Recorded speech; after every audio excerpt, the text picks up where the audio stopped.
हम्म, हाँ। अच्छा अच्छा। सही।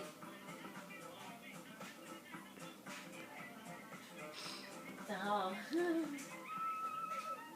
सही बात है। और उम्र बहुत ज़बरदस्त अल्हम्दुलिल्लाह बच्चों के साथ। बच्चे मियाँ तो क्योंकि पहले 2 हफ्ते पहले होकर आए थे ना, क्योंकि हम दोनों साथ नहीं निकल सकते ना, एक बंदा जाए तो हम।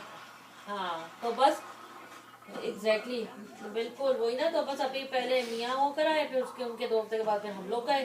तो अल्हम्दुलिल्लाह अल्लाह का शुक्र है, बहुत अच्छा, बहुत मजा आया वहाँ पे। बस अम्मा का बहुत इंतजार था, हमें बड़ी उम्मीद थी कि वो आ जाएंगी और फिर तो बहुत ही अच्छा रहेगा, हमारे साथ ही होटल में रुक भी सकती थी।